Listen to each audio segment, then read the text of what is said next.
10-এর physical science এর জৈব রসায়ন ইউনিটের আজকে সাব ইউনিট হলো ইউপ্যাক নামকরণ। ইউপ্যাক নামকরণ জানার আগে আমাদের জানতে হবে জৈব যৌগের নামকরণের সাধারণত 3টে পদ্ধতি আছে।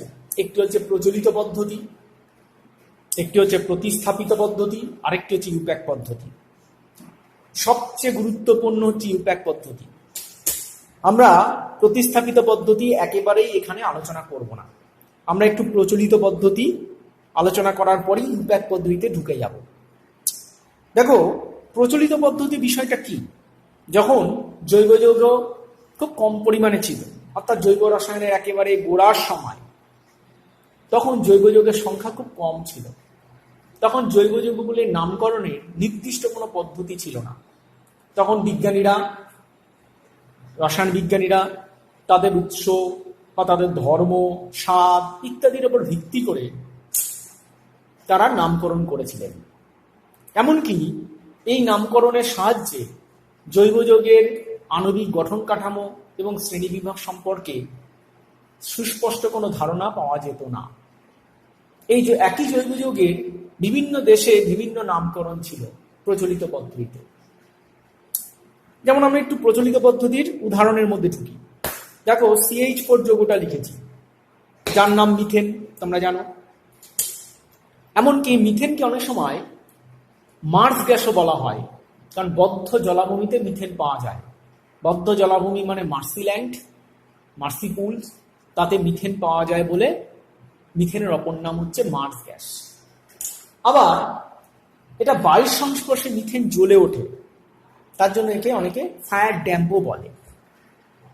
বিভিন্ন নাম মিথেনের, যেমন HCOH, এটা অ্যাসিড জাতীয় যৌগ, কার্বক্সিলিক অ্যাসিড।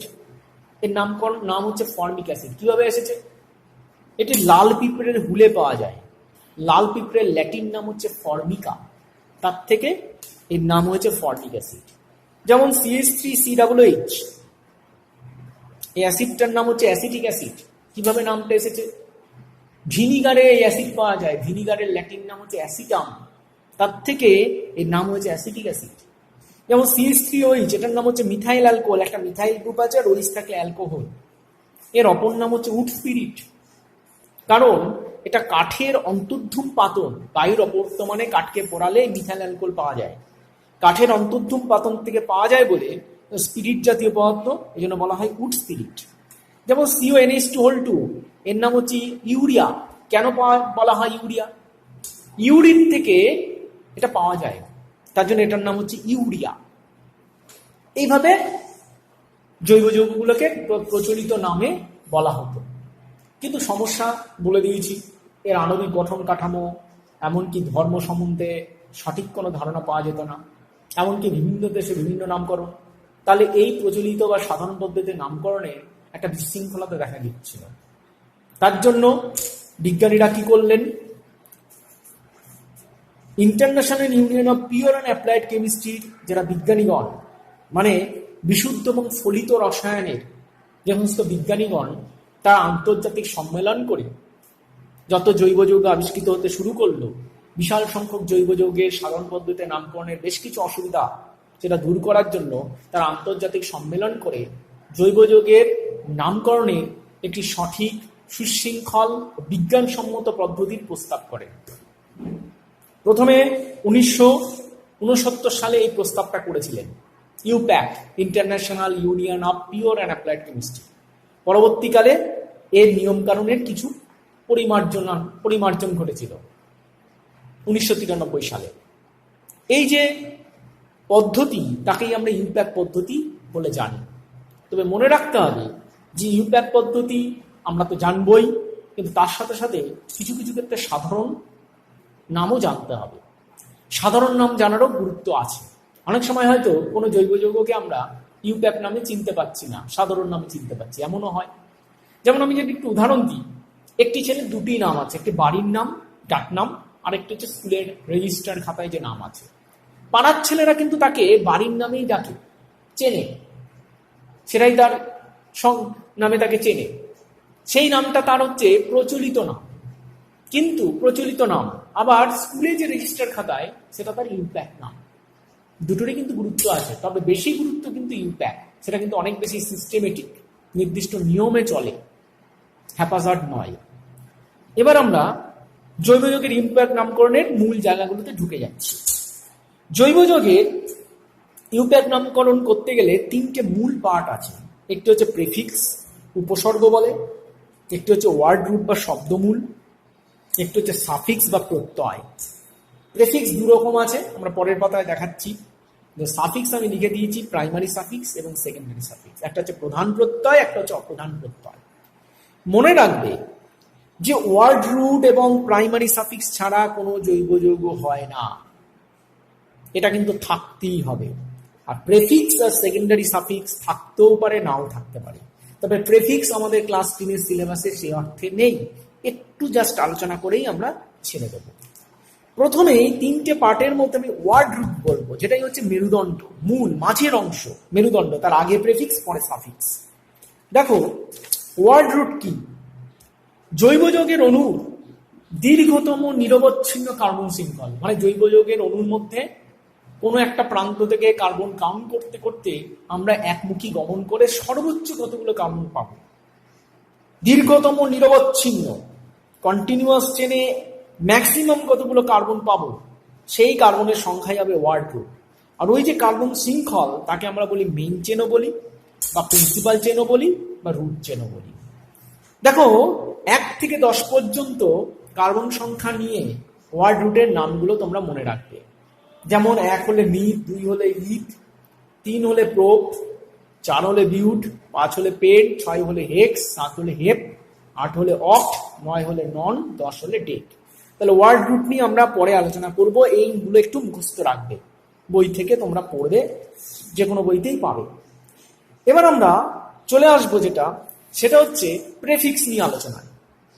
প্রেফিক্স হচ্ছে আগে থাকে। প্রেফিক্স দু রকম হয়, primary prefix, secondary prefix. Primary prefix cyclic কম্পাউন্ডের ক্ষেত্রে আসবে, যা একেবারেই ক্লাস 10 সিলেবাসে নেই। সেকেন্ডারি সাফিক্স প্রেফিক্স নিয়ে আমরা খুব অল্প বিস্তর আলোচনা করব। সেকেন্ডারি প্রেফিক্স কি? মূল যে চেন, যেটাকে আমরা বলি মেইন চেন, প্রধান চেন, তার মধ্যে অনেক সময় শাখা চেন থাকে বা বিভিন্ন প্রতিস্থাপক থাকে, তাকে কিন্তু সেকেন্ডারি প্রেফিক্স বলা হয়। আমরা একটু উদাহরণ দিয়ে দেখাচ্ছি একটু পরে। এবার সাফিক্সে আসছি। বলেছি সাফিক্স দু রকম হয়, একটা প্রাইমারি সাফিক্স, ই সাফিক্স লিখেছি, একটা সেকেন্ডারি সাফিক্স। বলেছি প্রাইমারি সাফিক্স এবং ওয়ার্ড রুট থাকতেই হবে। প্রাইমারি সাফিক্সের মধ্যে ঢুকি। যদি জৈব যৌগ সম্পৃক্ত হয়, অর্থাৎ সব কটা কার্বন কার্বন এক বন্ধন, তাহলে আসে এন, এ এন। যদি অসম্পৃক্ত হয় তাহলে দুরকম হতে পারে ইন এবং I. Carbon carbon double bond থাকলে ই, আর কার্বন কার্বন ট্রিপল বন্ড থাকলে আই। এবার সেকেন্ডারি সাফিক্স।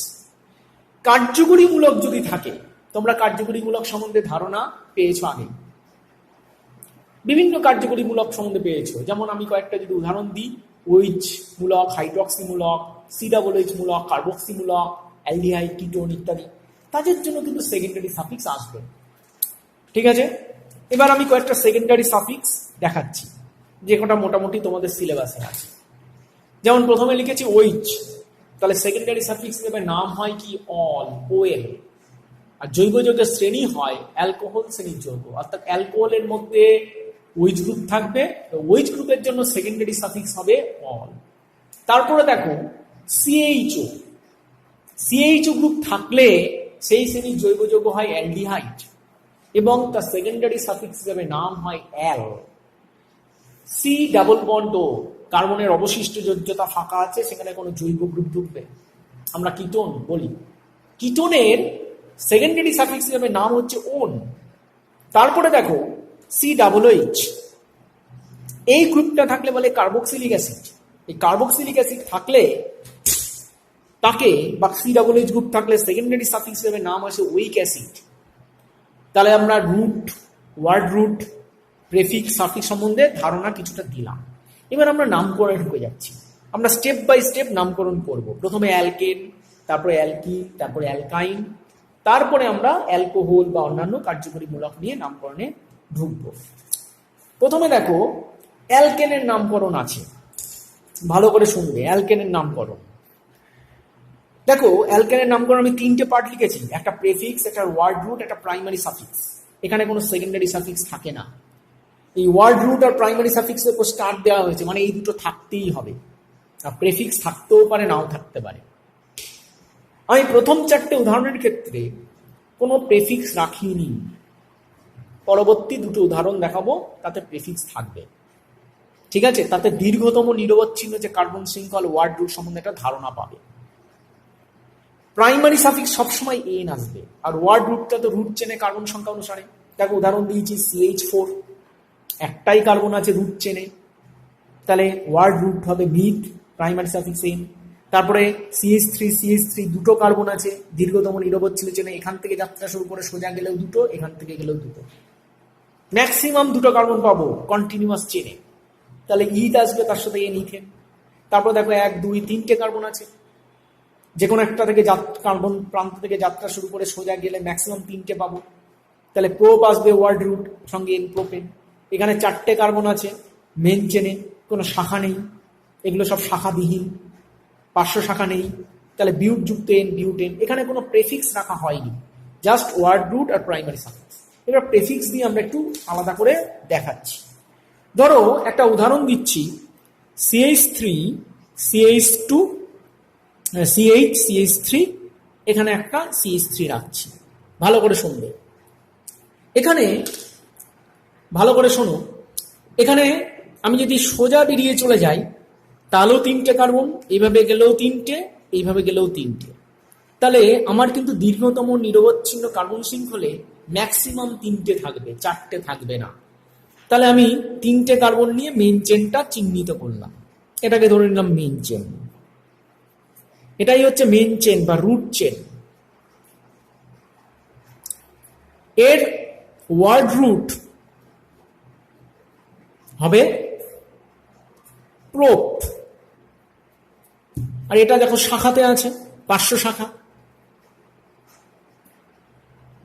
এটা তাহলে প্রেফিক্স হবে, অবশ্যই সেকেন্ডারি প্রেফিক্স, এটার নাম মিথাইল।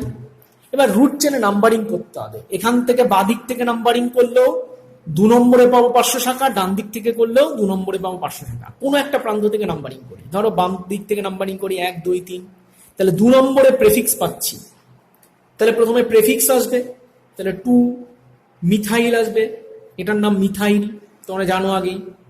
তাহলে এটা প্রেফিক্স বেরিয়ে চলে গেল।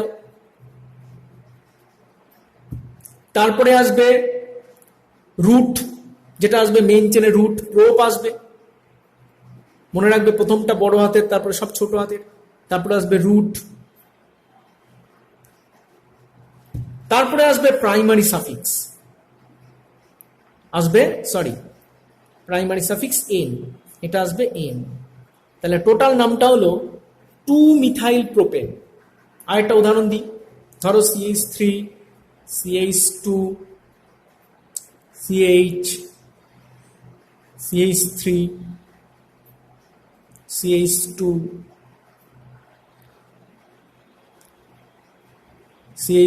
CH3।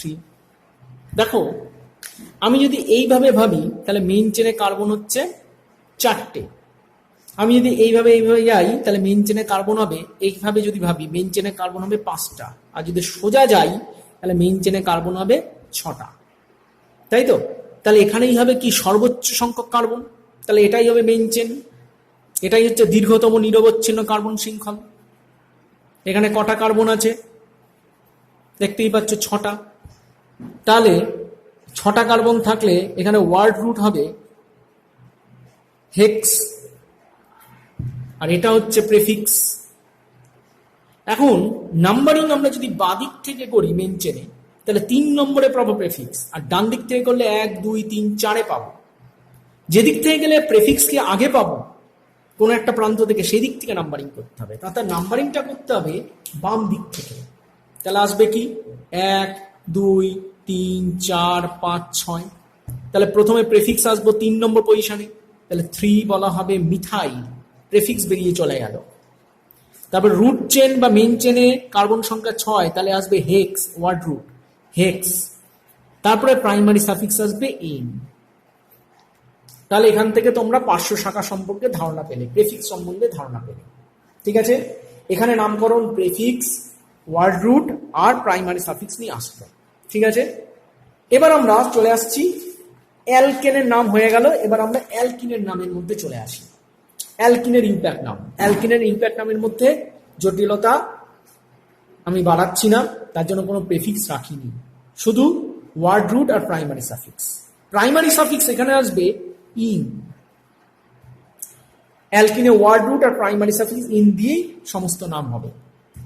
দুটো কার্বন, এখানে কি অ্যালকিন শুরুই হয় দুটো কার্বন নিয়ে, দেখো CH2 double bond CH2, main চেনে দুটো কার্বন আছে, কোনো পার্শ্ব শাখা নেই, তাহলে ওয়ার্ড রুট আসবে ইথ আর প্রাইমারি সাফিক্স আসবে ইন, তাহলে ইথিন, যার প্রচলিত নাম হচ্ছে ইথিলিন আর ইউপ্যাক নাম হচ্ছে ইথিন। যেমন দেখো CH3 CH double bond CH2, main চেনে কটা কার্বন? 3টে কার্বন, অর্থাৎ ওয়ার্ড রুট আসবে প্রো, প্রাইমারি সাফিক্স ইন, তাহলে প্রোপিন। ঠিক আছে, যেটার সাধারণ নাম হচ্ছে প্রোপিলিন। এবার অ্যালকাইনের ইউপ্যাক নাম, যেখানে কার্বন কার্বন ত্রিবন্ধন থাকবে, এটাও দুটো কার্বন নিয়ে শুরু হয়। অ্যালকাইনের ক্ষেত্রে এখানেও আমরা কোনো ওয়ার্ড প্রেফিক্স রাখিনি, ওয়ার্ড রুট থেকেই শুরু করেছে, ওয়ার্ড রুট এবং প্রাইমারি সাফিক্স। প্রাইমারি সাফিক্স আসবে এখানে আইন সব ক্ষেত্রে, যেমন HC ট্রিপল বন্ড CH, এটা ওয়ার্ড রুট হচ্ছে ইথ আর প্রাইমারি সাফিক্স হচ্ছে আইন। ঠিক আছে, তাহলে হবে ইথাইন। আবার দেখো CH3C ট্রিপল বন্ড CH, এটা কি? প্রোপযুক্ত আইন, প্রোপাইন। ঠিক আছে, বুঝতে পারলে? যেটা